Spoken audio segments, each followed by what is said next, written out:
Les Illyriens, l'origine. Les Illyriens sont les descendants directs du peuple albanais. Leur nom signifie en albanais Ulyri, nouvelle étoile, c'est-à-dire le peuple de la nouvelle étoile, mais peut tout aussi se traduire par le mot albanais Ilir, qui veut dire libre ou liberté, c'est-à-dire le peuple libre. Ce peuple s'étendait sur toute la surface des Balkans actuels, avec pour frontière le Danube côté est et l'Adriatique à l'ouest. Côté nord, elle englobe la région vénète, au nord-est la région autrichienne et tchécoslovaque, et au sud faisait frontière avec la région d'Athènes. D'autres tribus illyriennes vivaient dans le sud de l'Italie. On suppose que les Illyriens vivaient aussi dans la région autrichienne, qui est attestée par la culture de Hallstatt, où on trouva plus de 19 000 artefacts et plus de 1100 tombes. Par chance, cette région n'a pas été propice aux invasions slaves et turco-mongoles, ce qui favorisa sa préservation.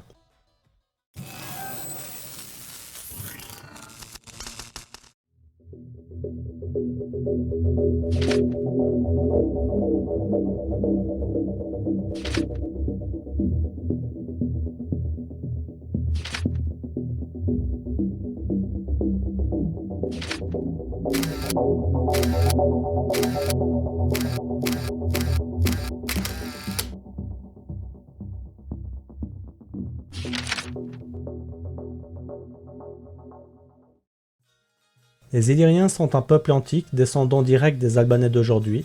Ils forment une branche à part dans l'histoire européenne, ils sont l'un des plus vieux peuples européens. Il est important de noter que ce peuple descend des anciens Pélasges, qui habitaient déjà durant la préhistoire le continent européen, et ce sont ce même Pélasges qui vivaient dans toute la péninsule balkanique avant les invasions achéennes, éoliennes et ioniennes, et sont à l'origine de l'antique acropole d'Athènes et ses murs constitués de blocs cyclopéens, c'est-à-dire gigantesques, de l'antique cité de Larisse en Thessalie et d'Argos dans le Péloponnèse. Au 8e siècle avant Jésus-Christ, Homère sera le premier à mentionner ce peuple comme étant originaire de Thessalie, des tribus Pélasges aux bonnes lances, des Pélasges habitants de la plantureuse Larisse, ainsi que sa précision du fait que la cité d'Argos est surnommée Pélasgique. Au 5e siècle avant Jésus-Christ, Hérodote a déclaré que le premier nom de la Grèce, avant leur invasion de ces terres, était Pélasgie. Il précisa que les Athéniens ne sont pas Pélasges, mais qu'ils ont chassé les Pélasges des basses terres qu'ils occupaient au pied de l'acropole d'Athènes pour la région marécageuse d'Hymète, puis ils ont chassé de là aussi étant donné qu'ils se sont rendus compte que ces terres donnaient de bonnes récoltes. Les derniers Pélasges restants dans la région grecque furent ceux de l'île de Lemnos, mais ils furent aussi à leur tour chassés par Miltiade, fils de Simon. Je rappelle que durant l'époque d'Hérodote, le terme Grèce n'est pas utilisé pour identifier une population de cette origine, mais a été utilisé à des fins géographiques. Le terme Pélasge et pélasgique est utilisé aujourd'hui pour désigner ces peuples qui occupaient la péninsule balkanique avant les grandes invasions achéennes du XVIIIe siècle avant Jésus-Christ. A noter qu'après les avoir chassés de leurs terres, les Pélasges du sud de la péninsule balkanique, ils se réfugièrent au nord dans les autres tribus Pélasges, ce qui conduisit à la création du terme illyrien, ce qui nous rappelle la description du terme en albanais contemporain, le peuple libre. Vers moins 1300 avant Jésus-Christ, ils formaient une confédération de peuples autochtones, composée de tribus ayant chacune son propre roi. Les Illyriens avec comme sous-tribus les Ardiae, les Autariates, les Bailates, les Batiatae, les Biliones, les Cavi, les Kélidium, les Daursi, les Dazarètes, les Dérétini, les Déori, les Diastae, les Enkelei, les Kinambroi, les Mazae, les Melkumani, les Narensi, les Pénestes, les Sardates, les Sélepitani, les Atintani, les Briges, les Ercuniates et les Liburnes. Les Dalmates avec comme sous-tribus les Yapides, les Baridustae, les Tariotes.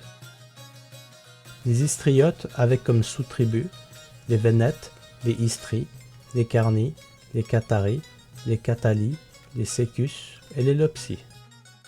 Les Docléates avec comme sous-tribus les Plérae, les Endirundini, les Sassae, les Grabae et les Labéates.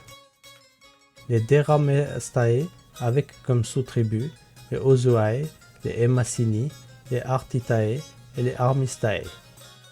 les Taulanti avec comme sous-tribus les Abri et les Partini, les Pannoniens avec comme sous-tribus les Amantini, les Bruci, les Colapiani, les Daicitiatae, les Pirustae, les Sirtari, les Glintidion, les Serauni, les Siculatae, les Segestani, les Maesae, les Andizetes, les Azali, les Dition, les Yassi et les Osseriatae. Les Dardaniens avec comme sous-tribus les Galabri, les Tunatae, les Péoniens, les Tricornenses, les Boï, les Scordici et les Iapodes. Les Iapiges ou Messapiens avec comme sous-tribus les Iapiges, les Peuceti, les Dauni et les Messapis.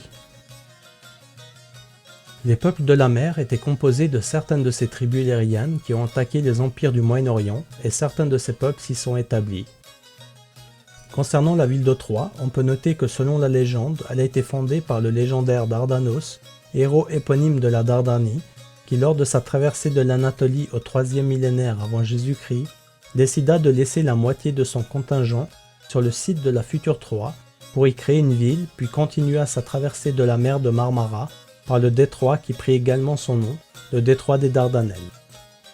Lors de la guerre de Troie qui opposait les Troyens, alliés aux Dardaniens, contre la coalition surnommée à tort grecque, les tribus achéennes et certaines tribus illyriennes, comme celle des Molosses, d'où était originaire Achille, mais aussi Ulysse, on peut supposer que celle-ci avait plus l'air d'une guerre interne dite civile, d'un même peuple que d'une guerre d'invasion.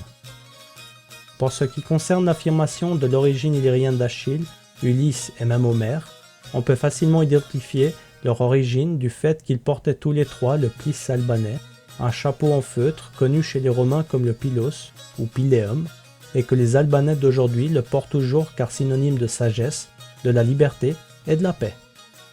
Selon la légende de Zeus ayant relâché 2 aigles pour faire le tour du monde, et dont l'endroit où ils se croiseraient sera fixé le centre de la terre, celle-ci se trouvait être en Albanie du Sud vers le mont Tomor, qui est aussi désigné dans la mythologie comme le vrai mont Olympe. Zeus est souvent symbolisé par l'aigle, et le mot pour désigner les Albanais d'aujourd'hui est Shiptar, c'est-à-dire enfant de l'aigle, car dans l'Antiquité, c'est seulement chez les Illyriens que la femme était l'égale de l'homme et non une société patriarcale. Le plis, ou pilos, a été hérité depuis les Illyriens aux Albanais d'aujourd'hui, car les Albanais se désignent toujours aujourd'hui comme les enfants de l'aigle, c'est-à-dire de Zeus, à rappeler que le plis, ou pilos, a une forme d'œuf à moitié éclos. Un célèbre adieu des mères spartiates à leurs fils guerriers lorsqu'elles leur donnaient leur bouclier avant la bataille, trouvé dans une gravure archéologique et cité avec ces mots « Etane epitash » qui signifie « Maintenant tu te débrouilles ». Tandis qu'une mère athénienne qui aurait prononcé la même phrase « Etene epitesh » avec la même signification, mais juste le dialecte qui change un peu. Maintenant, si on compare l'albanais, étrangement cela donne « Etane Yepitash », c'est-à-dire « Maintenant, donne-toi ». Drôle de ressemblance avec 3000 ans d'écart et la même signification de la phrase sans aucun changement. En ce qui concerne Homère et son récit de la guerre de Troie, son récit est appelé Ode, c'est-à-dire un chant, car Homère chantait l'histoire de cette guerre auprès du roi. Aujourd'hui, cette pratique de l'Ode est restée chez les Albanais, avec l'Ode qui a gardé le nom et identifie la pièce où sont chantées les histoires du peuple par des chansons avec la lutte, appelée en albanais Chifteli, en portant le plis, ce qui nous rappelle l'Ode d'Homère chantée dans la cour du roi avec une lyre. Alors voilà, c'est la fin de cette première partie concernant les Illyriens.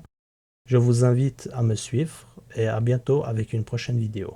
Si vous avez aimé et vous voulez voir d'autres de mes vidéos, je vous invite à vous abonner et à me donner votre avis en commentaire et éventuellement un petit pouce bleu.